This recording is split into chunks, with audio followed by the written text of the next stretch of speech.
everyone, and welcome. Welcome to the Infinite Way, where spirituality meets humanity. And I'm so excited to have a beautiful light here on the show. Her name is Precious Owoko. And Precious, let me tell you about this young lady.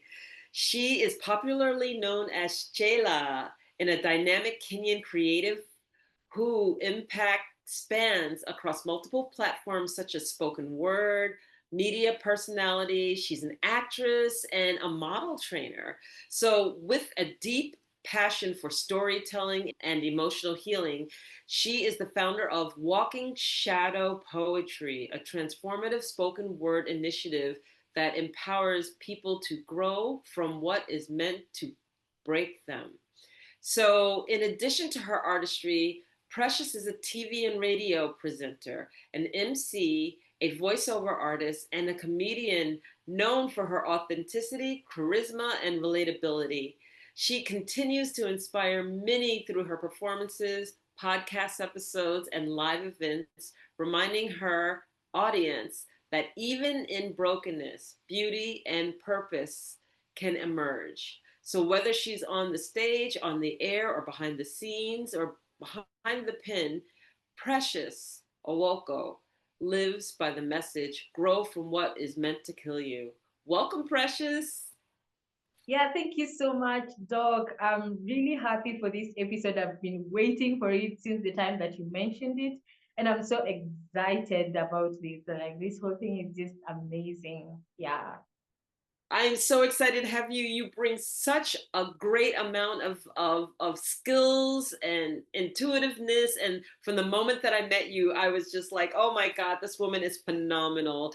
She reeks the love of and passion for her art. And so let's just really open it up with the fact that you are a spoken word artist and a poet. And I want to start there because Yes. I'm an orator and I Okay. have a love of words. I love words. And I know that sometimes I get so moved by what needs to be said that it's just like I transcend of just even being there because the words are just flowing through me. So talk to us a little bit about how you came to be a spoken word artist. Like what was it that originally got you to even entertain a look at that? Okay. The first reason was because of my personality. I grew up whereby I never knew how to talk. I never knew how to like communicate what I feel. Whether I'm angry, whether I'm sad, whether I'm excited, I didn't know how to really express myself. So the only solution for me, to me, was to write it down. So I Okay. remember one time, yes, one time in high school, I was really doing a lot of journals, and that actually made me stop for quite some time because I used to write every of my emotions. Like when someone makes me sad, I would write it down, I would write their name and stuff like that. So one time in high school, I was in Form 1, and a lady just stood, and then I was writing my journal, and then she said, "You think we can't know what you're writing? Let us know what you're writing." And then she took away the book from me. Ooh. I Yes, I tried to reach out to my book, but to no avail. So she just went on to read my journal in front of the whole class. And I was so frustrated because there are people in the class that had really hurt me and I didn't know how to speak. So I had written it down. So when she did that, I lost my passion into writing. And then still in Form 1, I was really writing a lot of, I was, anytime a teacher could stand, I think my mind was artistic because I would just find something to write. So I used to write and write and write and write. And then when I got into now Form 2, my poetry book was stolen and it was about 200 pages. I was so frustrated. So following what that lady did, and then my book is stolen, I had given up on writing. So after I finished high school, I remember well, I was in campus, a first year. I just decided to just like this feeling that comes into someone, and you're like, this art of mine, I've not been really working on it. I used to be a writer, I used to write pieces. can I do it now? So it just Mm-hmm. started like that. And then I started as because I was still scared of writing any of my feelings down. I was only bottling feelings. I was just bottling them into my heart and all that. So in first year I got that confidence now start writing. And I thank God for this seed where it provided a platform to also start my art. And yeah, that is how I grew into poetry. Another push that made me really, really now be serious about this art, especially spoken word art, is during 2020 when Corona struck our country, and I think it also struck most parts of the world. People were struggling with mental issues. There are those who lost their loved ones. There are those who lost their jobs. There are those who lost their brothers and sisters. There are those who lost their friends. So in a world where everyone now was for themselves and God for us all, everyone just needed a safe space, somewhere they won't talk, but they just listen to something and it provides healing to them. It provides assurance to them. It provides hope to them. And that started with me because at that time my dad lost his job, and so we were like, now what are we supposed to do? We went to my auntie's place to stay. And that is when I just decided if we are facing through this, then there are so many others who are facing even worse than what we are actually experiencing. So yeah, I began working shadow poetry like formally in 2020 when I decided there is a need because so many people out here, they're just providing motivational talks. They're just telling you you will be okay. You need to stand strong, stand for yourself, Miss Independent. But very few people now tackle the major issues that are really facing people because some are going through childhood traumas and they don't know how to get out from. Some are going through sexual issues, sexual gender-based violences, and they don't know who to talk to. They want to just find how to voice out their feelings and not bottle them up like I used to. So it also speaks to me. Yeah. Some of the reasons are so personal. Yeah. That is how I So, now live. yeah. So when did you Yes. write your first poem? When did you actually write your first poem such that it would be presented to the world? Presented because you are a noted figure in the community. You are well known. So how did Yes. you have that outing?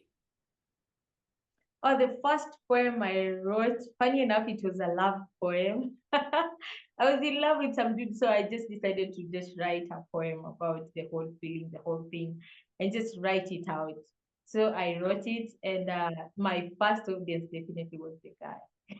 So I did that piece, and then he was like, "You have a very good talent. You should now start being serious about this talent of yours." Yeah, we don't talk like a lot the way we used to. Things happen, life happens, but I'm glad that I really got someone who now told me, because sometimes you might be carrying something and you have no idea. You might be having something in you but you have no idea. Someone else needs to tell you, yeah, doc, you have this art, you are capable of this, have you ever tried this? You need people as a mirror. Yeah. Okay, okay. So will you share some of your poetry with us? Yeah, Favorite, one of I your can. favorites, or one that you think is appropriate for now? Yeah, so one of my favorite pieces is, I wrote it, I think it was in the year 2021. Okay. It was that period of transition between now people are losing their people are struggling with things.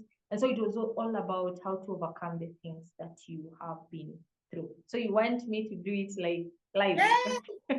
Yes. Okay, it goes like this. Sometimes in this life it gets too hard. Sometimes in this life it gets too tough.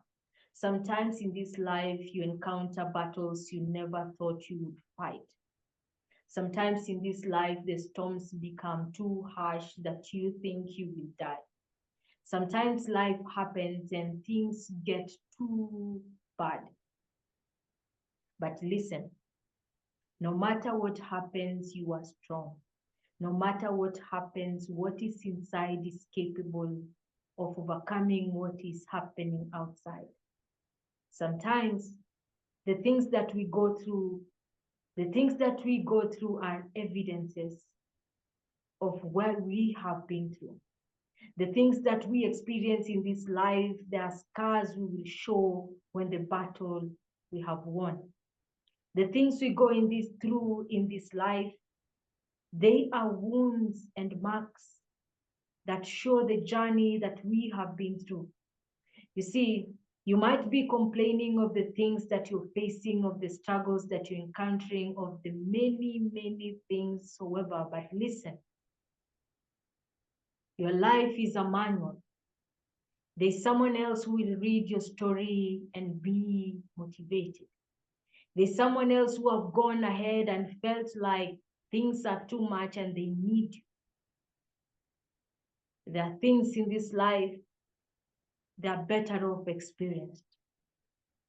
So stop wallowing in self-pity, stop complaining of things that did not happen, things that you wished you did. Stop complaining and start embracing every moment as it comes. Start embracing the small laughters, the small smiles, the small people, the small friendships that you encounter. Because those small blessings in disguise, they are part of your story. And always remember that no matter what happens, you are the main character in this script. You decide the role that you take. You decide the path that you take. Everything that happens, as much as God is the source of our destiny, we choose. We choose to be kind or rude. We choose to be patient or not. We choose to empathize or sympathize. Everything that happens in your life, there are scars, there are marks of the battles you've won, of the stories you've created, of the impact you've made, of the legend you will become. So enjoy the process, enjoy the journey, no matter how tough.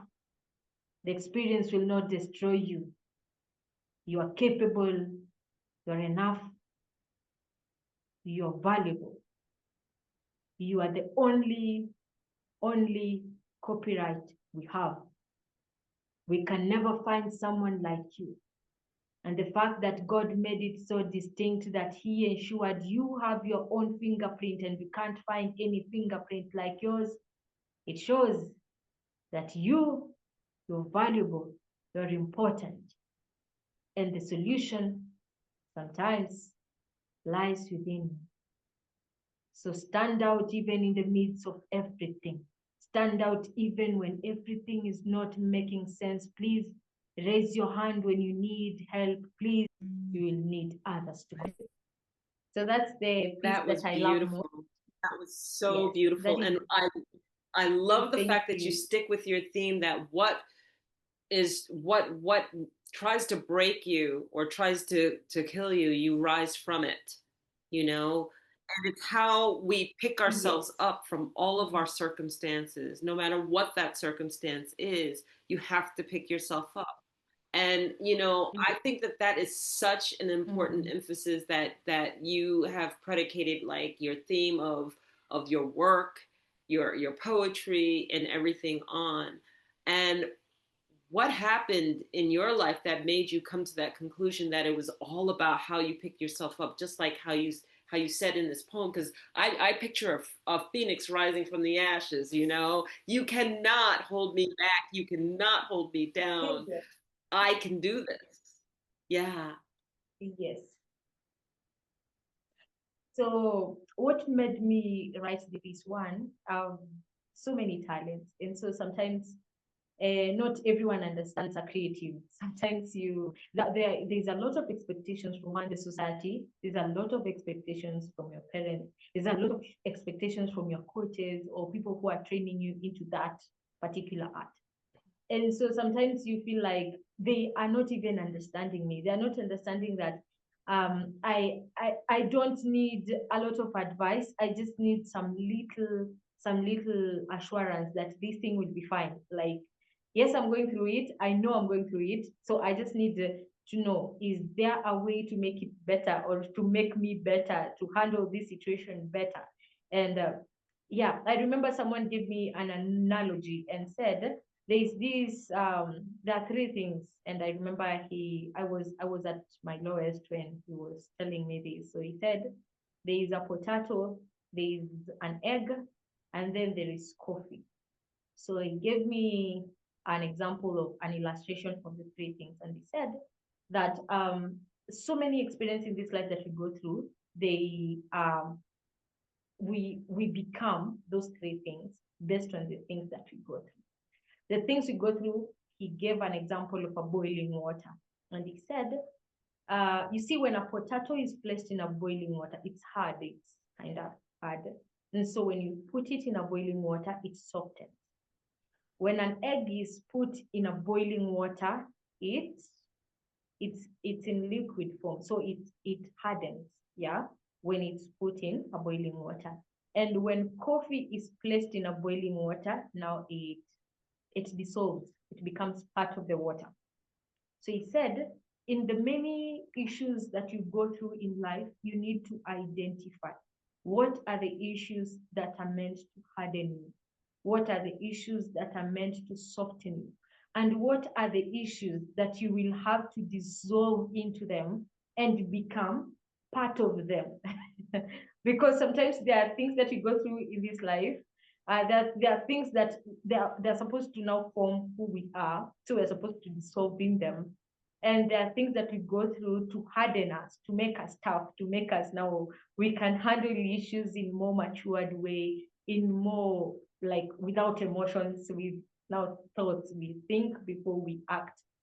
And then there are issues that will have to soften us, because we'll be given people who are weak, people who are broken, people who are lost.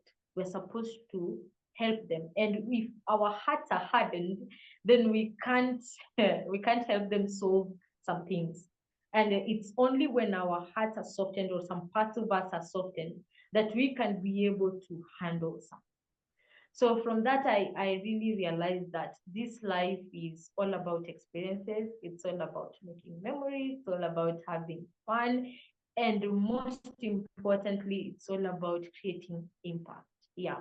So because I'm also not raised from a very like that well-off family, but the little that our parents had, or the little that we had in our family, they made sure we have we are enjoying. They made sure there is peace, they made sure there is happiness, they made sure there is all that. So in a family where you are so many, it's so hard to now start expressing your issues. You have issues with food or with you. Will we deal with food, or will we deal with you? So I started this because I wanted also to be a voice to those kids who are from humble backgrounds, because they need to understand your background does not define you. Your environment does not Yes. define you. You might be have been raised in a ghetto environment. Maybe you are from a single mama, maybe you're from a very broken family, but you can make a good family, you can make a good person. You are not defined by your circumstances or your environment. Yeah, so yeah, that is what I can say. I hope I've answered your question. Oh my goodness, and then some. And not only that, you answered it intelligently, wisely, and I love the analogy. So you just taught me something as a person, as a who pride themselves on helping and inspiring people and helping them pick up. But though that analogy was just phenomenal, okay, and so appropriate, very appropriate. I always say this thing, dream a beautiful dream or you will be dreamt, which is basically, if you don't hold a vision for yourself, a goal for yourself, and make your Mm. life a walk to that goal so that you have a purpose, then what you end up doing is fulfilling what everybody else perceives you to do. So you know, your friends say, "Oh, you're so cool. You should just rap." And you go, "Okay, that kind of seems nice." And then your parents go, "No, no, no. Oh, I want you to go to school and I want you to be a doctor." And it's like, "Oh, well, that's kind of hard, but that seems like." And then no, no, no, no, no. And then so if you don't pick something for yourself, if you don't have passion about something for yourself, of Yes. what you want to do, how you want to do it, where you want to be, and what you're willing to work for to get it, then what you end up doing is everybody perceives you as something and you go, "Oh, well, that kind of seems nice. Oh, well, that kind of seems nice. Well, maybe I should do that." And you're just lost, right? And then really you Yeah. don't do much of anything. And then what do you Yes. do? And I think it's really important for people to hear this, because we do that. We're like, "Oh, my mom says I have to be this, so I can't even have a dream." You have to have a dream no matter who says something. You have to have your Yes. own dream. And Mm. I know how important it is, because when I talk to a lot of young people, sometimes they're just like, "I'm lost." And you're Yeah. lost because you've been fulfilling what everybody else says to you. You've been fulfilling what everybody thinks of you, and you don't step back, look internal to your own heart, know what you love and know what you have passion about, and bring that forward. And that's Yes. what we all have to get to. So I love that you're saying pick yourself up. And I just want to compliment that with, and know where you're going, and know Yeah. where you're going, and not allowing or affording anyone else to define that for you, even if it's in opposition of what you're being told. And you know, Mm. I know that I say this with understanding that that's a serious thing in our culture in Africa, because sometimes you're perceived what you're going to do before you're even born. Okay. Sure. And so to still hold your own vision in the midst of that is, can sometimes even be dangerous. Yeah. So I Yeah. say that with caution, but you still have to have it, because at some point we become adults. Yeah. And as we become adults, we're supposed to be able to stand up for our own vision, our own life, our own wants and needs, and everything else. We're supposed to be. I caveat Yeah. that too, because it doesn't always happen. But you are the youth. You are the ones who are going to change everything up. You become the next elder. So, how it's projected onto you, then how you choose. And I say this Yeah. too, because a lot of people say, "Well, it doesn't work for me. How do I do this? How do I do that? I can't get it done. I can't get it done." Well, are you going to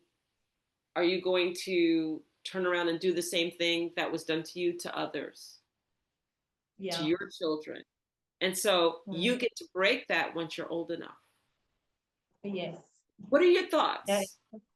Yeah. Yeah. I think also we have so much power, but we really restrain ourselves. We restrict ourselves from, because especially the young people, we restrain ourselves because we defend ourselves in terms of age.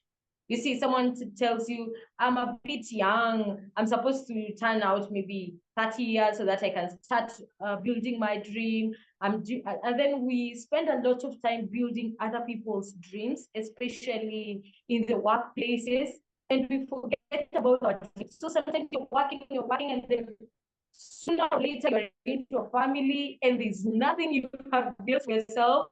And so you find yourself, you're having issues with youths who are building things for themselves, and then you're being insecure because when it was your time, you didn't use your time well. So you're feeling like these youths who are building their dreams, they're coming to threaten your position or your, maybe your title or whatever you have. So you feel threatened, and so you find it too hard to embrace this youth or this teenager, because you feel they will take over me, they will take over what I have, they will take everything I have, which that's not the case, because you have a trauma from your adulthood life. You had your time and you feel you wasted your time. And I think also that people need to forgive themselves for not achieving what they were supposed to achieve. So I think people need to really forgive themselves. If there's something you really wanted to achieve, maybe you wanted to become a doctor or you wanted to become an engineer, but it didn't happen. life happens. You need to forgive yourself and move on and embrace change. And also embrace the young people who are coming in without jealousy, without insecurities, without feeling threatened. And then the young people who are being handed over those jobs or those titles, you just come in and then you just do things the way you want without even wanting to know how are things done here? How are things not Right. done here? And what can I do to improve this thing? So it goes both ways. The adults or the elderly need to understand that the youths are not coming in to take over their their titles or their sorry. Everyone has a unique craft in them that they need to embrace, they need to engage, they need to activate at whatever age they are at. People should stop giving excuses with their age. They should stop. That is a very lame excuse you're giving out. And it's even not applicable now. Because even if someone will say, I'm a bit young, then the fact that you are young, you're supposed to reach out to the young. You see, the fact that you are old, you're supposed to reach out to the old. The fact that you are maybe middle age, your audiences are in the middle ages. So you're supposed to think about, what do I solve in my generation, in my surrounding, in those who have gone ahead, those who are coming before. Because at the end of it all, it's not about the age, it's about the value you're bringing, it's about the impact you're creating at whatever level you are at. Yeah, so I think this is what people really need to understand, that it needs to sink in so deep. Yeah. I agree with you. And it's so funny because I and I really feel this. I feel this here because I'm sitting here in Angola and I feel it really, really, really full. And I say that because I lived in Namibia for 6 months, all right? And I enrolled at the college, right? And they kept saying to me, "Why are you enrolling at the college? Look how old you are. What do you need to go to school for?" And that just blew me away. I'm like, "Are you freaking kidding me? You think because I got to a certain age that I can't learn anymore?" No, no, I'm always learning. I'm a lifelong learning. I'm learning from you right here, right now, having this conversation. We're learning from each other. That's what relationships are all about. There are experiences that I had I can share with you, but there are experiences that you have that you need to share with me, whether they're cultural, whether they're ideas, whether they're, for my vocation, for my work, or what I want to explore. Okay, but we have to be able to have a conversation that is not filled with barriers. So I so agree with you. It is so, so, so important. And that leads me to the other part of this because we can get really, really serious. And I want to go to your laughter. I want to go to the fact that you are a comedian. And I love that, because we forget to laugh. We forget to make light of serious situations, even in the midst of something so dire, because you need to laugh. Your body needs that release. We need to be able to make light of things because the lighter that you are on them, it's really easier to resolve coming from that place than coming from a place so serious and so deep. And I'm angry and I'm this and I'm that and emotional and blah, blah, blah, blah, blah. We need to laugh. So, talk to us about how you got into comedy. Yeah, so how I got into comedy was simple. I remember when I was in primary, Uh-huh. I really loved watching comic movies, comic series. It was called Churchill Show. Okay. So for Churchill Show, my mom used to put Churchill Show. It was being aired every Sunday. And so I used to really love watching the comedy series. So I remember this one time, I just told my sisters, I can imitate this woman. She was called Chawanjigo. So I said I can imitate her, and you rate me. You see if I'm good or I'm not. So I stood on our table in the living room, and then my sisters were the audience. My three sisters and my little brother, they were the audience. So I stood on the table and then I was imitating Teacher Wanjiko, and they were laughing a lot. So I said, so I can present this because I was in standard 8 that time. So I said, so I can present this during our prayer day for the exams, because we used to have a prayer day before the main national exams. So I said, see, so I can present this comedy. My sister was like, yeah, you're okay, you're good. You're a funny comedian. So later that evening, I presented the same to my dad and mom. But this time I didn't stand on the table, definitely, because I would be caned. So they were like, yeah, you're good. You can do that. You can present that on the prayer day. So the prayer day arrived and I was there. I was nervous because this was the first time I could ever stand before a crowd. Before that, I was a very introverted kid, very extremely introvert. So it's Okay. the first time I'm standing before a crowd. I'm so nervous. I'm not even sure what I'm supposed to do, but I'm just going up with the backup that my sister has me, my family has me, so I got this. So I stood on that, yeah, I stood on that podium and I did the Chawajiko thing, and everyone laughed and everyone was happy. I was so small, I was so tiny. So these people were just laughing. I don't know if they were laughing because of my body or because of what I was saying. I'm not even sure. I I just loved the everything. And that gave me a very different perspective about myself. And then I said, if I can make these adults laugh, then it means I can make the world a better place. So when I joined high school, I joined the drama team in high school. And that teacher Wanjigo is the one I just ran with. I didn't change. So in high school, I was a teacher Wanjigo now in high school, from Form 1 to Form 4. And I remember when I was in Form 3, I was the best comedian in the region. So I was so happy. Anytime I would just make people happy, I would be happy. So it's something I've been venturing into. And so after high school in campus, I did a bit of comedy, but in campus I was more into acting, and I was more also into poetry. So when I was in my fourth year, uh, there was this there was this demand whereby we were supposed to do a group performance, yeah, as Mhm. the fourth years. So the fourth year said, we have a comedian here, guys. We can put her we can give her a role. She's so funny and all that. I was just funny in my circle. In campus, I wasn't like going on stages to perform and all that. I was a bit reserved when it comes into comedy. So I was given a role, a lecturer. And then I pulled out that Kalenjin accent so well that everyone laughed in the whole of that play. They could just remember that Kalenjin woman. So I was really happy about it, and I took it now so personal, and now grew that Kalenjin accent into my brand.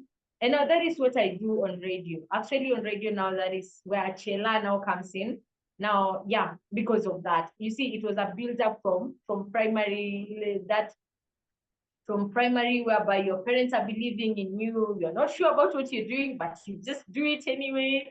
And Yeah. then in high school, you're a coach, you're a trainer. She's like, you have a very good talent. You're a good comedian. Go write some jokes. Come and just perform it before me. I would perform the jokes before her, and she would laugh and she would be happy. And then she said, this one is for national level. And then I would just get excited. Yeah, and so yeah, that is where I began my comedy journey. But most people think it just started as Chelaa now. When I've just gone out of school, I'm now into the industry. But they don't understand that's where we come from. There's that place where you come from standing in the table in the sitting room to now doing it in class and making people laugh in class, to now going now on platforms and being featured in films and short plays and skits.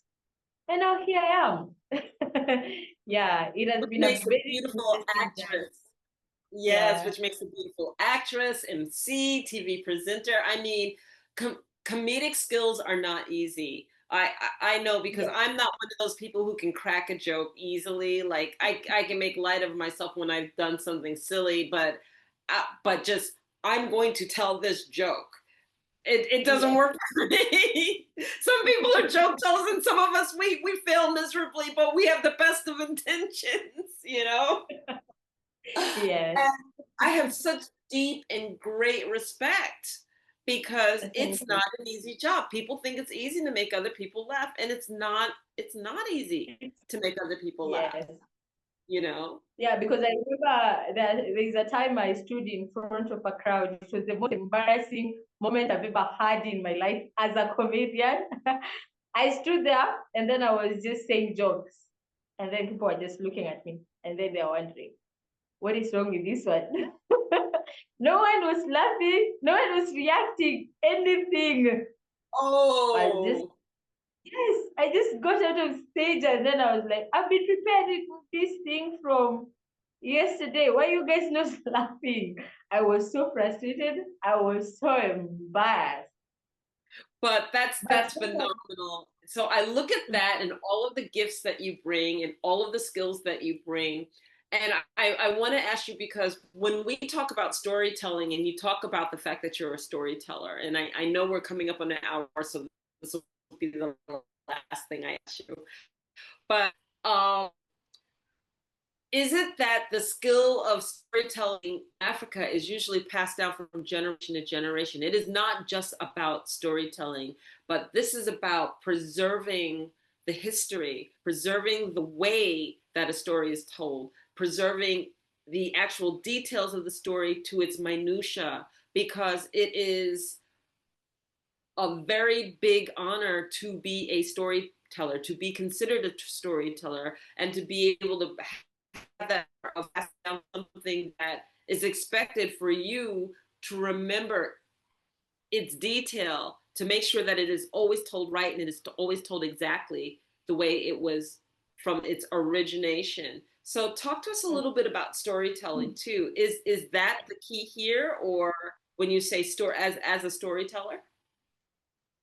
as a storyteller, my area as a storyteller is majorly on film, fictional movies, a bit of real life stories that are Okay. happening to real life people. Because most of the time we just focus, especially on the artist or anyone who is in the creative space, we really focus on the art more than the person. And so most of my part is, who is this person? Yes, this is Precious, but who is this Precious? Yes, she's a singer, but who is this singer? Because sometimes we just see the art and we fail to see the person. I think the society has been that biased. We see the art more than we see the person.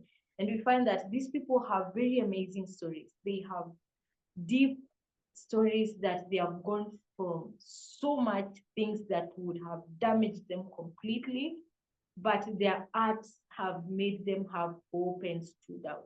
So my version of storytelling is not from generation to generation. It's the stories of people, the stories of experiences, the stories of some creative stories that I can just see a particular thing or maybe a particular person and just wander out loud, sometimes fictional. You just wander through your thoughts and you just allow your thoughts to roam through and uh, just be creative and play around with the things that you can see, which is very rare, I must say, because very few people, extremely few people have that ability to see something and see a story from that thing, or see someone and see a story from that person. Sometimes we just see the art or maybe the education level or maybe the skill that person have or has, but we fail to see that person, who they truly really are. Who are they? And that is why we have been friends to strangers and we have friends whom we are strangers to because we just we just decided to see what they offer, not who they are. Like, this is my friend, what do they offer? Now that is what I'll focus on. This is my colleague, what do they offer? That is what I'll focus on. But what if this friend of yours is going through something? What if this colleague of yours is going through a very hard time? What if something happened to them and it's the reason why they are reacting the way they are reacting, or the reason why they are responding how they are responding? So sometimes I really try my level best in my storytelling skills to tell real stories of real people. Yeah, I definitely love a bit of fictional stories because they're interesting and they look, some are scary, some are just out of this world. Yeah, But yeah, real life stories, they are very important because they help us also understand, to see people in a totally different dimension. Yeah. yeah. And sometimes those stories Yes. take us to a totally different dimension, depending on what the story is and where it has us focus.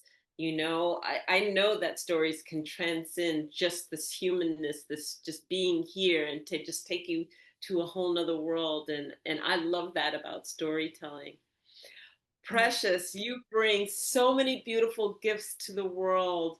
And Thank as an you. actress, as a storyteller, as a poet, as a comedian, and so many other things that we didn't even have the opportunity to speak about. What Yes. are the words? What is it that you want to leave with our audience so that they remember you by? Yeah, what I would leave my audience with is, one, never give up on yourself. No matter what happens in this life, no matter what you go through, never ever give up on yourself. The second thing, always make sure you leave a legacy. Don't just be someone who is existing in this world. I want you to live, I want you to enjoy, I want you to make memories, but most importantly, make sure you are leaving a legacy in whatever thing that you're doing. Let you not be, may you not be a fruit, a tree without fruits. Produce fruits, provide shade, provide rain. Just make sure you are leaving a legacy by all means. Yeah. And then the last thing, um, never ever compromise when it comes to your health and your morals. If there's anything that you want to get into that will affect your health, don't engage. If there is anything that you want to get into, especially young people, and it will compromise or it will affect your morals, don't engage. Just leave it alone. Yeah. And lastly, what I believe in, and definitely, just know you will always come back stronger. You will always come back wiser. You will always get out of that thing that you're struggling with, that you're battling with, that that seems so difficult for you.